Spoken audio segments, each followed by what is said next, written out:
Hello guys, welcome to another data mine, maybe the last data mine. I really wanted to start off this video with a different aside. And you know what? It's my channel. Screw it. I am going to start off this video with a different aside. I just want to thank my friend Hawk20. He's been doing Azur Lane content since the release of the game. When I first started Azur Lane, I actually watched Hawk20's videos before I even downloaded the game. He's done a lot of great content for the community over the years, and we've become friends over the years as we've done collaboration content together. We really first got to know each other through the Azur Lane Content Creator Championship that I hosted, and it only grew from there to the point where now literally every stream people are like, where is the burb? Is he coming on your stream? He's basically been my 3 a.m. buddy as we watch different live streams and different content really early in the morning because Asian time zones. We've done a lot of other fun projects together. We've raised thousands of dollars for charity as well. There are a few projects out there that he might not necessarily want me to share with you.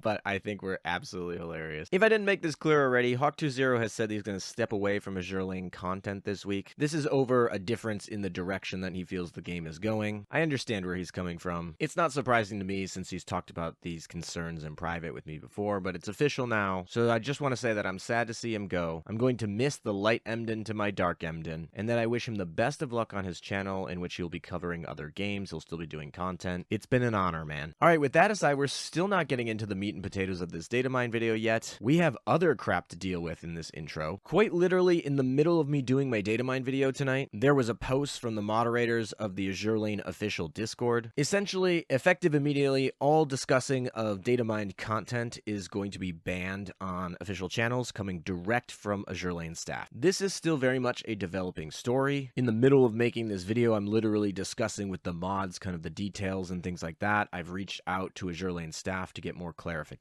So more information will be coming out on this, and I might do a whole separate topic about this if it becomes a whole big thing. There's a lot of work to do tonight to do this data mine, and I don't want it to take away from this data mine. There's also more information that I don't have at this time, and I'd like to take some time to collect my thoughts and things before I make like total comments. My understanding is this is a reaction to Yostar not liking some lore leaks that were posted on Bilibili. Of course, it's got to be the lore, man. Hawk is leaving and data mines are banned. All this is to say is I don't know what the future of Azur Lane data mining will be. I've been doing this for every single Azur Lane update for the last 5.5 years. There's only been a few that I've actually been late on, but I just wanted to give you some of that context, just in case for some reason this is the last data mine video that I do. I'll repeat, this is still a developing story. I'll find out more information and let you guys know, but it's literally in the middle of making this video that all of this information is dropping. All right, this might have been my longest intro to a data mine video that's not related to the actual content of the game. So before we get into that, let's talk about the announcements. And man, were those scuffed. Normally, outside of anniversary events, we get a usual stream from the Yostar Japan team that tells us most of the content that we want to know. These are usually very informative official announcements. This week, they changed it up. They actually delayed that stream, and they did a Chinese stream earlier in the week where its slot typically is. That stream was pretty bad. I have it archived on my channel. I do not recommend you watch it. There was a lot of things just messed up about that stream. And then we had a second stream from JP's team that basically covered all the things that we wanted to know, like normal, just delayed. They announced that Azur is going to be the next character that's joining the 3D dorm, aka private quarters. They also announced that there's going to be a new Project Identity 3.0, so we're going to have a new siren to raise. Outside of that, they don't have too much new content, excluding the event that's coming today. They technically did share the next couple rerun events that they're going to be doing in game, but otherwise it was a normal year-end celebration stream. They got to eat some rice that they grew with Azur Lane ASMR back in September, and they unveiled a huge Azur Lane bust that's going to be like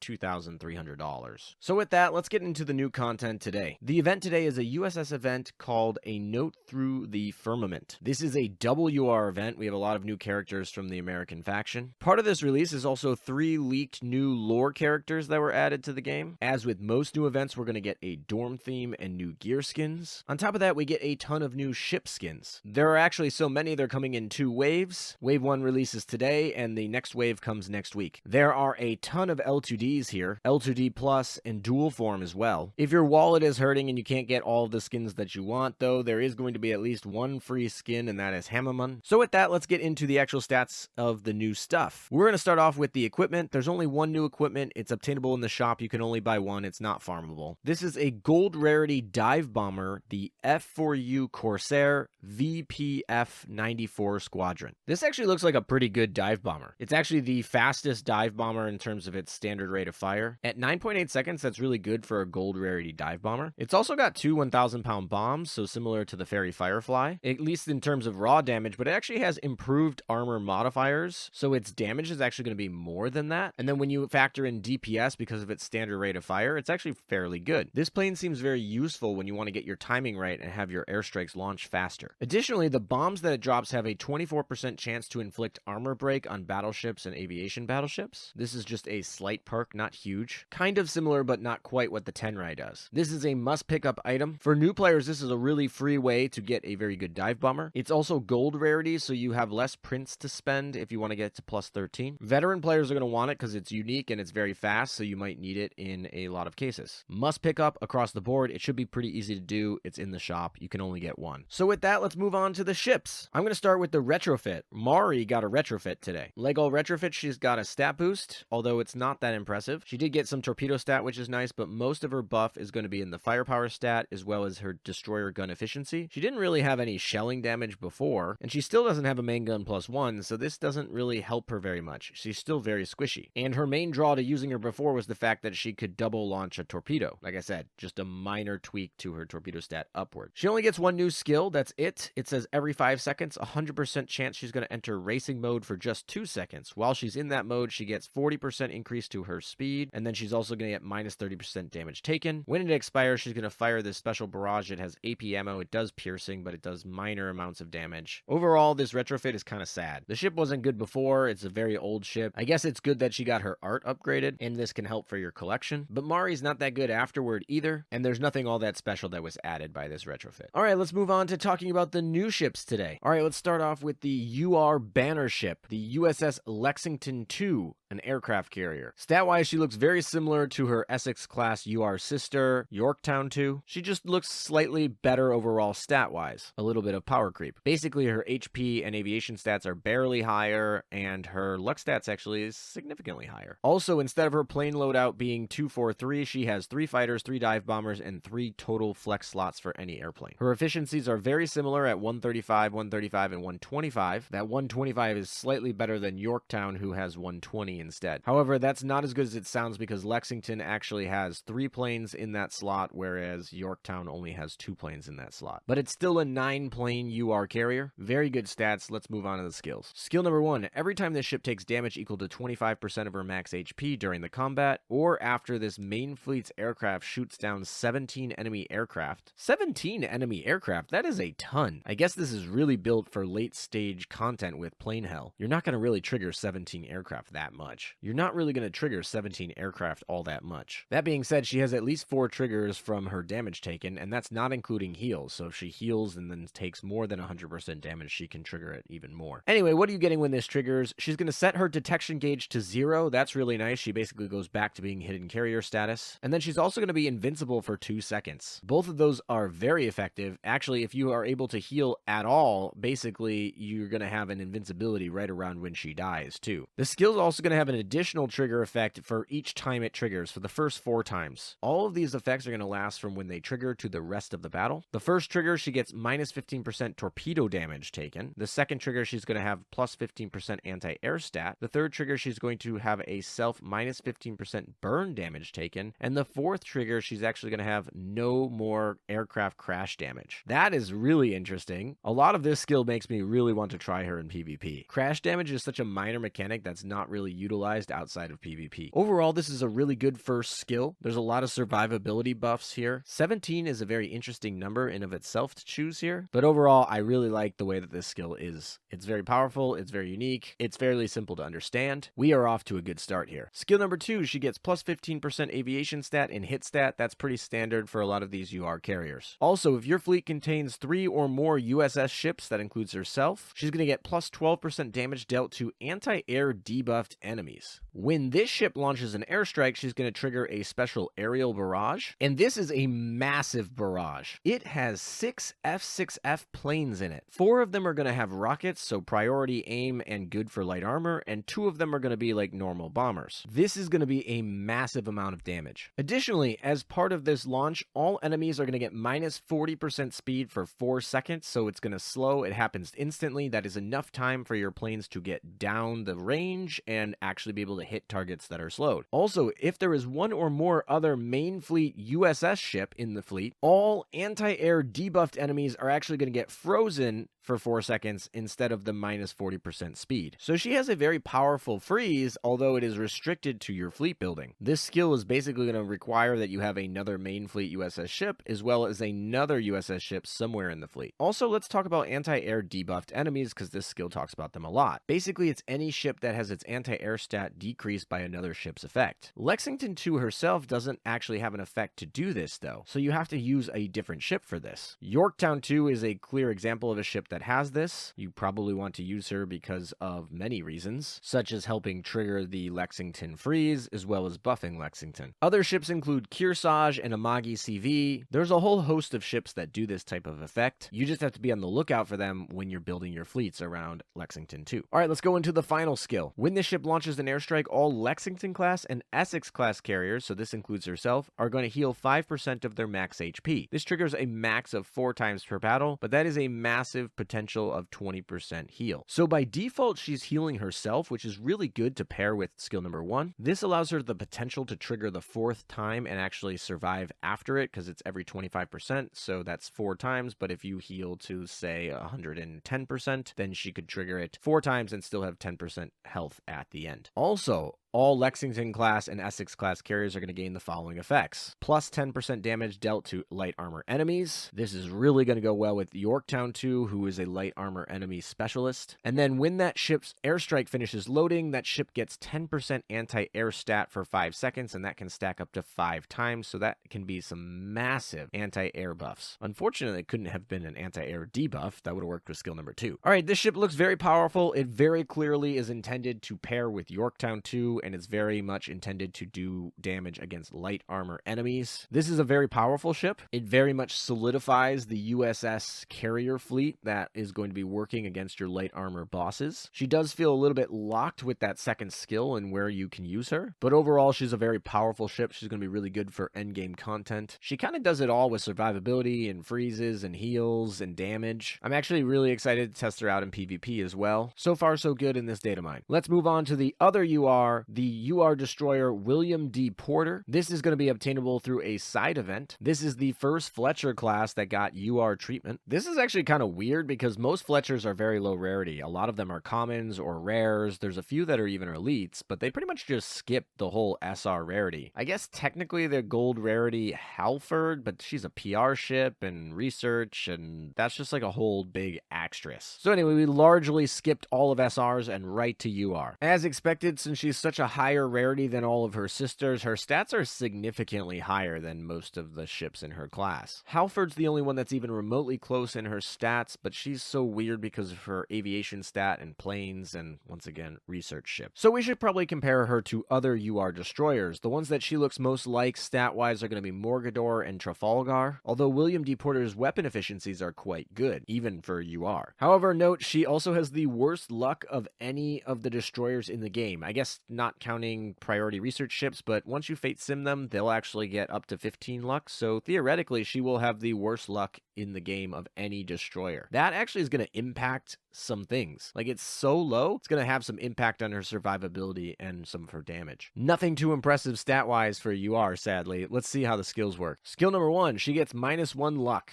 So that low luck I just mentioned, she literally just goes lower. And then all other ships afloat are going to get +1 luck. So I guess that you're technically adding more luck to the fleet than you're taking away. But man, Willie's going to have survivability issues with her luck. When this ship launches an equipped torpedo weapon, she's going to launch a torpedo towards your own flagship. This is scaled like 000, so it's really not going to do any damage. It's more funny and for the historical reference. It's also going to give emergency evasion for 10 seconds to your flagship. While it's active, the flagship is going to have +15% evasion stat, +10% evasion rate, +10% damage dealt, and all of your Eagle Union ships are going to get +10% damage dealt as well. So this is a decently significant flagship buff. The flagship buff technically doesn't stack with the Eagle Union buff for some reason, but it's not a bad buff overall. And after 10 seconds when it expires, if the flagship is still afloat, which basically just means you're still in the battle, because if the flagship sinks, you lose the battle, she's going to heal herself 8% of her max HP, so she has a self-heal, which is decent. Skill number 2, she's going to trigger a special torpedo barrage every 5 seconds, and also every 2 main gun shots, she's going to trigger a special barrage. Enemies hit by this barrage and enemies within 20 units of enemies hit by this barrage are going to get minus 8% hit stat and plus 5% damage taken for the next 4 seconds. There's a lot going on here with HE bombs and damage and shrapnel, and there's even a plane that gets launched, an F6F plane. Overall, not a ton of damage, but it does happen a lot. You are going to want to put a barrage gun on her to try and trigger this more often. I do have to say that the shrapnel part of this effect, where she is debuffing enemies within a range of enemies hit by this, is kind of neat. It's unique. It's the first time this type of skill is added to the game, and I do like it. Also, she's going to have a cross-fleet barrage, so when she's afloat and another fleet enters combat 5 seconds after the start of that battle, she's going to try her a special barrage. These cross fleets are a little bit harder to come by in the Vanguard fleet, but we are very quickly catching up to the main fleet cross barrages with some of these Vanguard ships. All right, third skill.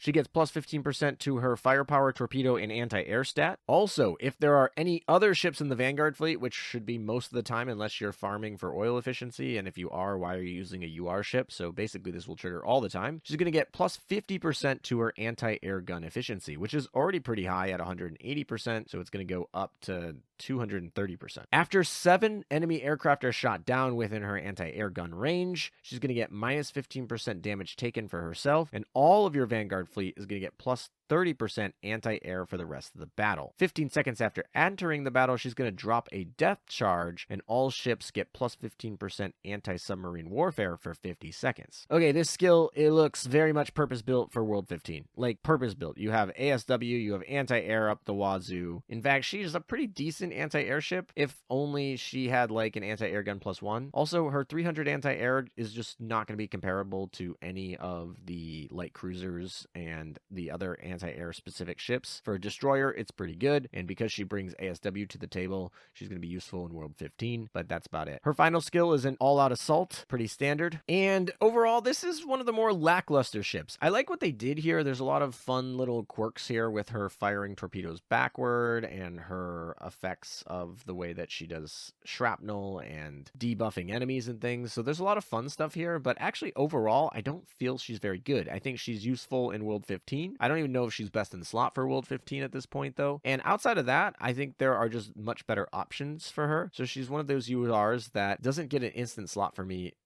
in a lot of the fleets. I don't know if she's quite as bad as Morgador, but she's one of the worst URDDs. She's basically free, though, if you play the event, so she's totally worth picking up. You definitely don't want to miss her. However, maybe if you're a little light on UR Bullens because you're a newer player, she might go later in your priority list of max limit breaking her. All right, that's the URs. Let's move on to the SRs. In honor of Hawk, we'll start with the Poi 5. This is going to be the SR Light Cruiser Cleveland meta. Stat-wise, she doesn't get as much of a buff over her original variant than I would have thought. Of course, she gets a rarity bump. She goes from an elite to a SR, so I would have thought her stats would have been, significantly better, but she does lose firepower. And given that Cleveland is a main gun +1 ship, that kind of hurts, especially since her main gun doesn't even have an efficiency upgrade here. Her main upgrade is actually just anti-air, one of the most useless stats. Her first skill reads, if there are other light cruisers in the Vanguard fleet, you're going to have her and her alone ignore the out of ammo debuff, and she's going to get plus 10% main gun efficiency and secondary gun efficiency. This is interesting. The out of ammo debuff hurts in very specific cases, but not that much. I do like the main gun efficiency though, and that's very useful for her because, like I said, main gun +1 ship. Getting a light cruiser in here might be harder than you think though. They're kind of a class that has been forgotten about more by the game than other classes. They've not been as power crept, and so you might be using some older ships to meet this requirement. Who knows? In the next few events, we might get a bunch of light cruisers that are awesome, so that might be a mute point. Also, every 20 seconds, she's going to trigger a special barrage. Enemies hit by this barrage are going to get minus 10% speed for 10 seconds. 10% speed debuff is such a minor amount, it's not super impactful. The barrage itself is minor damage and just has normal ammo, so nothing special there either. And it's locked to 20 seconds. Skill number 2, she gets plus 12% firepower and reload stat. Also, every 20 seconds, she's going to have all enemies afloat get plus 15% damage taken from light cruisers. So good until that last condition. And all light cruisers with lower firepower than this ship are going to get plus 10% firepower for 8 seconds. Once again, her firepower is not that high. I guess technically light cruisers, this is the only one it's triggering for, so it doesn't really matter. I don't know why she cares so much about buffing light cruisers. Oh my gosh. I know light cruisers are bad, but this is like they just made a ship to say, oh, here, we'll buff light cruisers for you in this other bad ship. We technically have 2 more skills before I can make that final call, but it's looking that way. Third skill, when the enemy aircraft are shot down within her anti-air gun range, she's going to get plus 5% evasion stat as well as anti-air stat. All other CLs or light cruisers are going to get plus 4% anti-air stat. That stacks a max of 3 times, so really only a 12% boost at max. When any main fleet ship falls below 50% max HP, all your main fleet gets minus 20% aviation damage taken for 10 seconds, and that triggers once per battle. It's pretty late in the battle sometimes, though. And then her final one is an all-out assault for every 10 main gun shots, as well as an Operation Siren buff because she's a meta ship for extra 8% damage dealt in OpSci. Overall, this ship looks very bad. I mean, she does buff CLs, and that's kind of interesting, but she doesn't do a lot by herself. She's a bad CL in general. I guess she technically lives with the Cleveland theme of being good against anti-air, but most light cruisers are just in that theme at this point. This is a bad ship, but if you want it, you can collect it. Collection matters. Her fleet tech is actually pretty good with hit stat and firepower. Next up, we're moving to the SR Light Carrier USS Cowpens. I usually don't have a lot to say about light aircraft carrier stats because they're generally just worse than carrier stats, but if we're comparing her to her sisters like Independence, she actually has pretty good stats. She's very tanky, and her aviation stat is much closer to a carrier than some of the older light carriers. She also has 8 planes, so that's impressive. Not a lot of light carriers actually have a full 8 planes. Her efficiencies are slightly lower than Independence, but she makes up for that with her higher aviation stat. Let's move on to the skills. Skill number 1, plus 15% aviation stat, reload stat, and hit stat. When she launches an airstrike, she's going to trigger a TBF Avenger barrage. She's going to get 2 of these planes. They're going to launch torpedoes. They're okay. They're a decent barrage. Skill number 2, when this ship launches an airstrike, the lowest HP Vanguard fleet ship and the lowest HP main fleet ship are going to heal 8% of Cowpens max HP, not whatever their max HP is. Those 2 ships are also going to get plus 10% damage dealt for 5 seconds. So this is basically the skill for the ship because there's no other skills, and this is the reason you're going to use her. Got a decent heal. It's targeting the lowest HP Vanguard and like making that a super heal. She doesn't have anything that makes her really fast or preloaded or anything like that, but I do feel like this is a decent skill, but probably not worth it. I'd rather have other heals generally. This ship is certainly very usable, but personally, I'd rather have Unicorn or Perseus or Acula in my fleets. All right, we have 2 elites, so let's move through them quickly because I don't expect them to be very good. The first elite is a destroyer USS Clarence K. Bronson. You can simply obtain her through the accumulation of event points. She is a Fletcher class, but stat-wise, she's more like the remaining Fletcher classes rather than Willie D. Porter. That makes sense since she's an elite ship herself. One thing I will point out despite her poor stats is that she's equipped with a special anti-submarine weapon. This is interesting in the rare cases where you care about ASW. Skill number 1, 3 seconds after the battle starts and every 20 seconds thereafter, she's going to fire a special barrage. As expected, this barrage is not all that powerful. It does at least have a mix of AP and HE ammo in it though. For every enemy killed by this ship, increase her firepower and her torpedo stat by 4%. That has a max of 5 stacks. She's probably not going to be killing that much, so it's probably a moot point because most of the enemies she won't be able to kill, and if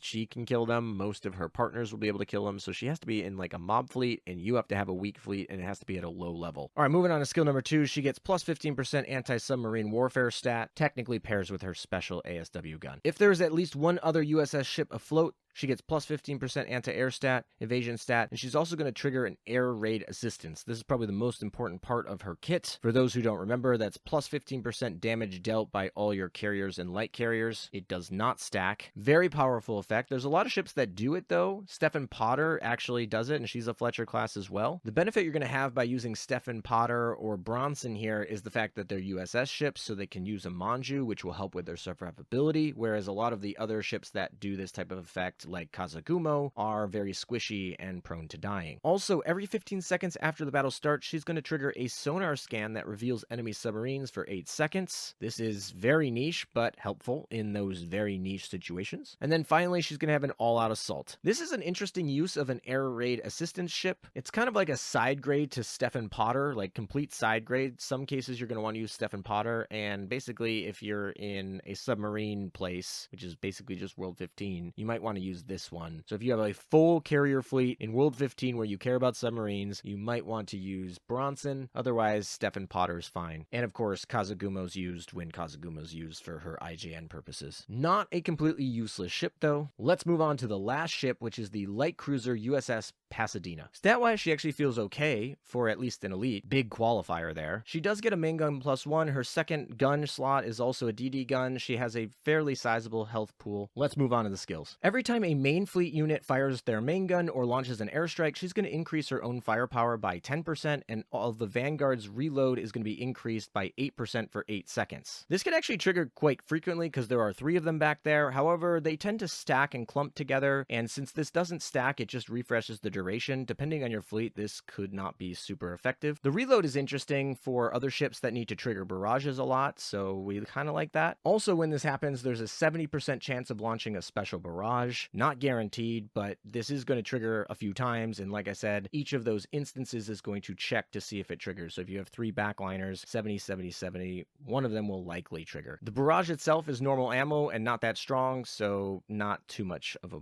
good point here anyway. Skill number 2, she's going to increase her anti-air stat by 8%. When an enemy aircraft is shot down within an air circle, she's going to increase the anti-air of all your Eagle Union ships in your fleet by 8% for 8 seconds. When it's triggered 4 times in total, it's going to randomly trigger one of the following effects. She's either going to heal all of your friendly ships by 6% of the max HP, or reduce damage taken of all your ships by 6% for the rest of the battle, or increase the firepower of all your friendly ships by 6% for the rest of the battle. All decent effects, but we're at a light 6% here. There's also a hidden 1% chance that all 3 trigger. That's a fun little random RNG. She also has an all-out assault, so she's kind of interesting, but overall kind of forgettable. Overall, this event is really interesting. I think Lexington II is definitely pretty good. She's going to be useful for those light armor ships. Willie D. Porter was kind of a disappointment. She's got a lot of her gimmicks, but as far as power level, she's not very good. The SRs themselves are kind of forgettable. Both Cleveland and Cowpens are just not going to see a place anywhere. Technically, the elite Bronson is worth a look at in very special cases, but most players are not really going to be super relevant there, and Azur Lane's an easy enough game where you don't need to min-max that much. Pasadena, also another forgettable. So we have a lot of collection ships here. Of course, fleet tech is very important, so you are going to want to get all of them if possible. We have plenty of time until the next UR event, probably in 3 months, so that is worth it. But Lexington is your target, and that's really the only target I see here. And even her, she's not like a huge, great ship. She feels more like just another Yorktown 2. She is definitely meant to be paired with Yorktown 2, and that's just going to make that